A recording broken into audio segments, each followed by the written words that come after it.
Hello and welcome back to my channel. So for this video I thought I would show all of the coloured pencils that I've got for my latest Jackson's Art order. I also ordered some Derwent Inktense pencils, but I might show them in a different video or potentially on Instagram. These ones I'm just going to show the coloured pencils rather than the water soluble Inktense ones. So first up, well, I should say I ordered one Holbein Artist Colour Pencil, quite a lot of the luminance, which I already have some Cavendish luminance pencils and I really like them, so I wanted to add to my collection. And then I've also bought some Derwent Lightfast pencils, which I haven't tried before. I thought I would give them a go.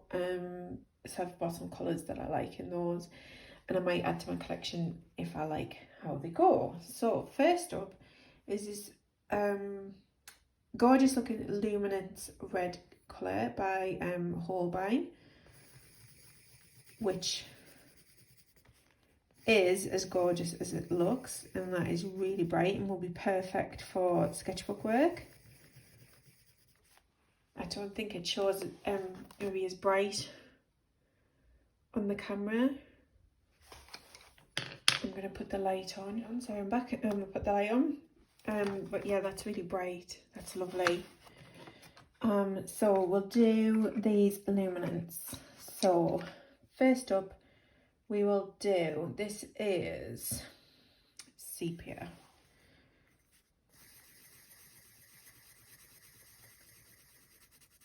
It's a lovely dark brown colour. That's absolutely lovely. It's going to be perfect. So that's sepia. Let's have a look. What is this castle? This is Castle Earth, which is a nice looking brown as well. These do give off quite a lot of particles when you're using them. So the next one is burnt sienna,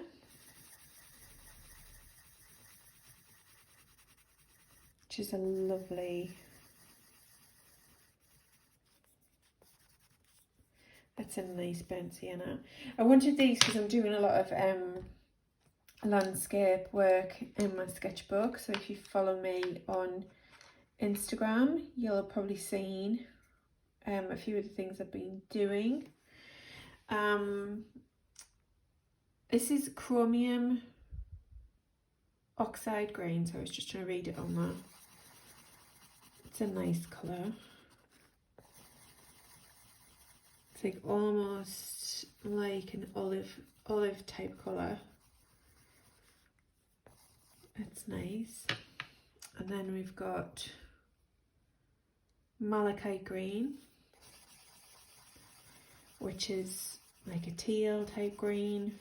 Be good for, you could potentially use that in landscapes or seascapes, which I like doing. In Danthron blue, thought that was a nice dark blue shade to add. I do like a dark blue colour, and that's a very nice colour. And we've got green ochre. This looks really interesting. Oh, it is very interesting. It is just like a dark,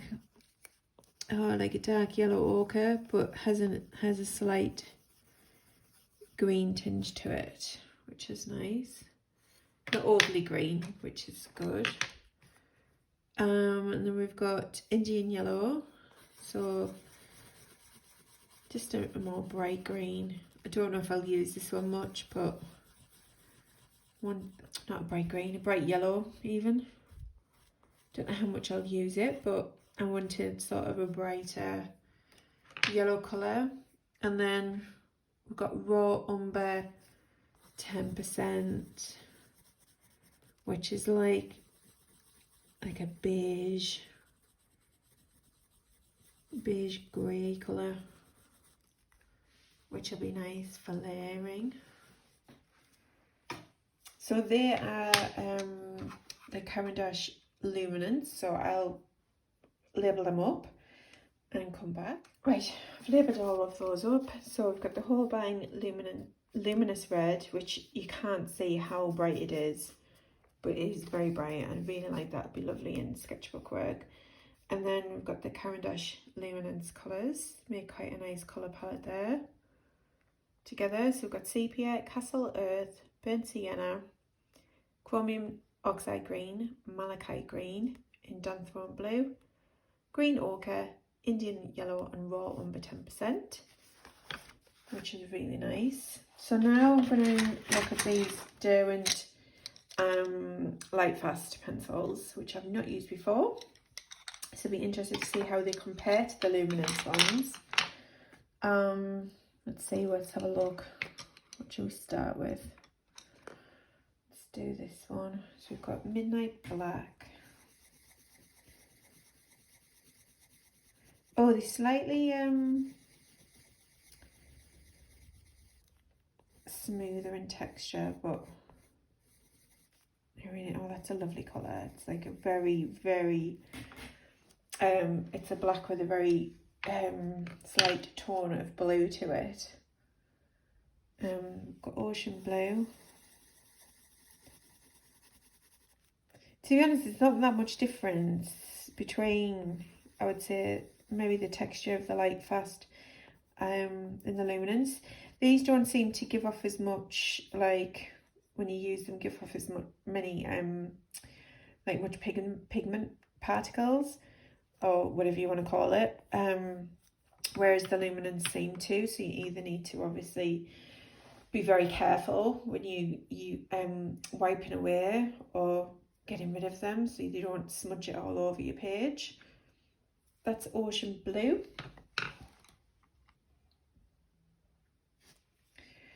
And we've got Pine, which is a very, very nice dark green.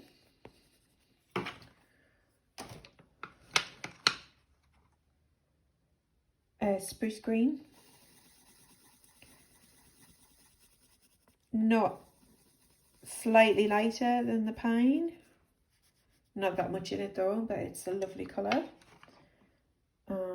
Olive Earth. Quite into muted olivey, ochre toned things at the moment. Muted colours. Mixed in with a bit of brightness. So that one's Olive Earth. It's a really nice, like, muted olive green with a touch of brown in it by the looks of it. Dark turquoise. That's a lovely colour. Quite similar. You probably wouldn't need both looking at those. To the Malachite Green. It looks very similar to that. This one's dark turquoise. It's very similar. And then Mars Violet, which I have become quite a big fan of recently. I think I might have, I don't know if it's a Mars Violet in the Luminance, but I have a paler violet colour, which is a similar muted tone to a Mars Violet in the Luminance pencils, and I love it. Just discovered how much I love it. So I wanted to get a slightly darker one, and that seems really lovely. That is Mars Violet. So again, I will put the names of these on and come back. So I've labelled up the Lightfast pencils. So we've got Midnight Black, which is a very, well, it's a black with a blue tint to it, which is lovely. Ocean Blue, Pine, Spruce Green, Olive Earth, Dark Turquoise and Mars Violet. And as you can tell, there's a couple of them where I've sort of doubled up, which really probably should have thought about that when I was buying them, probably that one more than anything, but it's nice to give them a go, and I'm looking forward to using these in my mixed media work. So I thought I might as well film the doing Inktense pencils while I was on, and just make it one long pencil video. I'll just move some of these. Right, so these are the Inktense pencils that I bought. I've only got one of the Inktense pencils in my collection. I am wanting to buy some watercolour pencils, but because I like the Inktense sticks and I have one of the pencils already, I thought I would just start by buying a few more of the pencils in the Inktense range, and then probably then moving my scope onto other watercolour pencils as I go. I do like the Inktense sticks. I have quite a few of those, and I have the Derwent, one of the Derwent paint pan sets, which I've obviously done a video on this channel as well. Like I say, I only have one of these pencils in my collection, so I wanted to get some more to use. I think it'd be really good at my work. So these, I've only got 6 in the order that I did on Jackson's Art. So I think what I'll do is I'll swatch them out dry, and then we'll add some water to them. So Payne's Grey. I have the Payne's Grey in the Inktense stick. The only problem with that is I put it in next to the indigo stick, and sometimes it's very hard to tell which one is which because they're very similar, the Payne's Grey and the indigo sticks. So I love Payne's Grey. I tend to buy it in most mediums that I use, so I thought it would be good to use it in this pencil for, look at that. That is beautiful. I love Payne's Grey so much. And look, I mean, yeah, I mean, they called it Inktense for a reason. Look at the intensity of that. Will you be able to? You could probably wash it out a bit. And then the good thing with these is you can actually work on the wet as well. So you can get a multitude of uses out of them. So that was Payne's Grey. And we've got Iron Green, which is a, excuse, if you hear the background noise, excuse that. I'm filming in the kitchen, and that is the fridge making quite a bit of noise. This is Iron Green, so a nice dark green. Again, nice in its dry form. Let's see what it looks like. That looks, wow, look at that.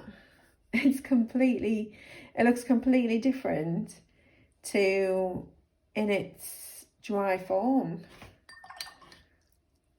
which, that's lovely. Look at that. And you can, like I say, you can wash these out. I think it's well, depending on how you use them, you'll probably get some texture from using the pencil underneath when they dry, but we'll have to see when they dry as to what happens there. And as I say, you can use, like, you can work on like the wet, that use the pencil on the wet as well, and to get a different texture. This one's dusky purple. So again, quite a dark colour when you use it to dry. Let's see what it looks like when we use some water. Wow. Look, oh, just realised that's slightly off camera. Look at that. That is, what did I say that was? Dusky purple. That's a beautiful colour. Really pleased with that. This one, what's this one? Shiraz, which presuming will be like a dark red colour. Can't remember what the swatch looked like when I was buying them. Let's have a look. Yep, that is like a, it's like a red winey colour, as the name would suggest. That's lovely.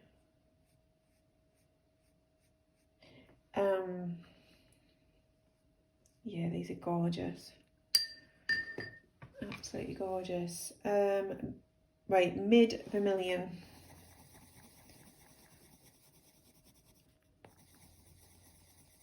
Let's do this. Let's see what this looks like. Oh, the swatches are getting bigger as I go. Right.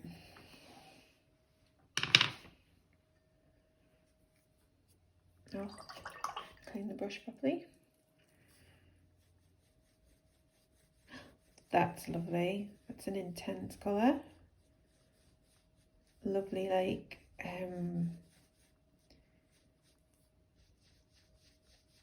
orange, like a deep orange.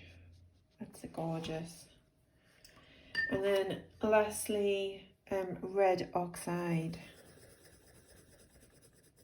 Let's see again.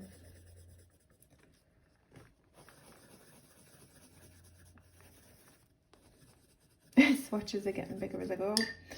Let's see what this does. That's a lovely colour. It's sort of an in-between of that and that. Like almost like a brick brick red maybe colour. Or slightly more bright brick red colour maybe. That's lovely. And then I suppose if you were to like there's like that's the Shiraz over the top.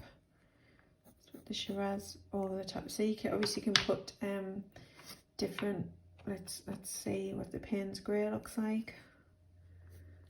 Yeah, you can work the Payne's Grey.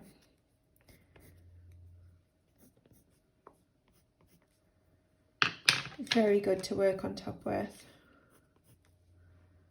Different ones.